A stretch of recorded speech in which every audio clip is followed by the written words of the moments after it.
In the event of a potential and/or active chlorine release, one of the primary initial responses for the downwind occupants should be to shelter in place.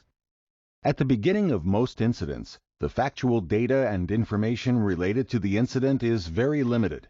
What's the nature of the incident? Is there a leak or a breach of containment? What's the condition of the vessel or container? If a leak or breach is occurring, how much is currently leaking, and how much has already been released? What's the downwind concentration? How large is the total downwind area that has been affected?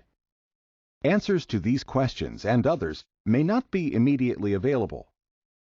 Consequently, until an initial evaluation can be made, including obtaining downwind impact information, the most prudent initial guidance is to shelter in place until the leading official in charge, typically the incident commander, can gain an initial assessment.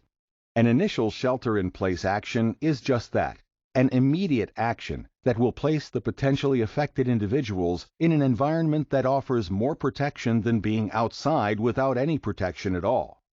It's important to emphasize, once a shelter-in-place command has been initiated, it should not be an automatic long-term solution. A shelter-in-place command could be the correct option, but the incident commander and other engaged emergency operations staff should be constantly evaluating the safety and effectiveness of such activities throughout the incident and communicating as appropriate. An organized and directed evacuation via the incident commander is certainly an option. However, in order to make the most informed decision, the incident commander must be engaged, have oversight and control of the operation, and have as much knowledge as possible of what is occurring during the incident. It's long been recommended that the general public, homeowners and renters alike, should be prepared for any type of emergency, including weather-related and natural disasters.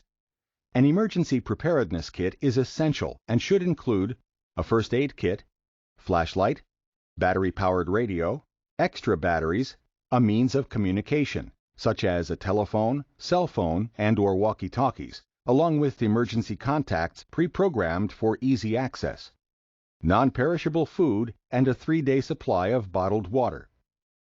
In order to be best prepared for a potential chlorine incident, the emergency kit should also contain the following additional items: towels, along with an easily accessible indoor water source like a sink, duct tape, and plastic sheeting. If there is a potential incident and a shelter-in-place command is issued, there are several critical actions that should be taken to increase survivability. Since chlorine is heavier than air and will settle in low-lying areas, people should move to upper floors if possible. Do not go to the basement. In many communities, especially in the tornado-prone Midwest, the general public has been trained to move to underground shelters or basements in an emergency.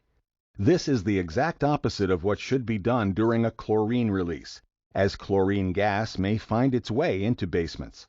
Move upstairs or to higher floors if possible. However, do not move to an attic. While attics may be the highest level in a house, they are typically vented in such a manner that they cannot be effectively sealed with duct tape and sheeting. These may include ridge vents, gable vents, and exhaust vents. In order to help prevent a gas cloud from seeping into the structure, quickly close all doors and windows and seal them with duct tape and plastic sheeting. From the inside, jam wet towels on exterior door bottoms and thresholds. Turn off any air conditioning, heating systems, whole house fans, and bathroom exhaust fans. The public may think that running an exhaust fan may help expel any chlorine gas that may have entered the premises, but this could actually create a vacuum or chimney effect, drawing in the chlorine gas. For maximum protection, shelter-in-place occupants should go to a windowless room, such as an interior bathroom. It's critical that occupants stay connected to first responders, so they need to take a means of communication with them into the safe room: cell phone, telephone, walkie-talkie, CB, or radio. Shelter-in-place occupants must remain in place and wait for instructions. They need to wait for rescuers to come to them. They cannot assume it's safe to emerge until instructed to do so. Finally, Practicing home emergency drills is always recommended so occupants know what to do in case of a fire or weather-related emergency, and a chlorine emergency is no different. Occupants should discuss, plan, and practice the actions they'll take in the event of an incident. Under certain circumstances, sheltering in place can mean remaining inside a vehicle. For example, if an exposure victim drives through a chlorine gas cloud, or in the case of rural locales, the vehicle may be the only shelter available. A highly concentrated chlorine gas cloud can disable a vehicle's engine, preventing escape by driving away. It's critical that occupants of a vehicle do not exit the vehicle and attempt to run to safety if they find themselves stranded within a chlorine gas cloud. Survivability is enhanced and risk of injury is reduced if the occupants stay inside the vehicle and perform the following actions, the goal being to prevent any outside air from entering the vehicle. Immediately close all windows, including sunroofs. Turn off all ventilation systems, such as air conditioning and fans. Some vehicles may have automatic fresh air ventilation systems. Know how to shut these off or activate the air recirculation feature. Alert emergency personnel of your location. If first responders don't know where you are, they can't get to you. Turn on the vehicle's radio to find emergency information. If the vehicle's engine is disabled from the chlorine gas, the electric system should still operate normally.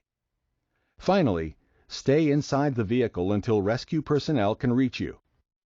Sheltering in place is an effective response if done properly. It has been shown that simple steps can save lives. More details on shelter in place can be located from the following sources.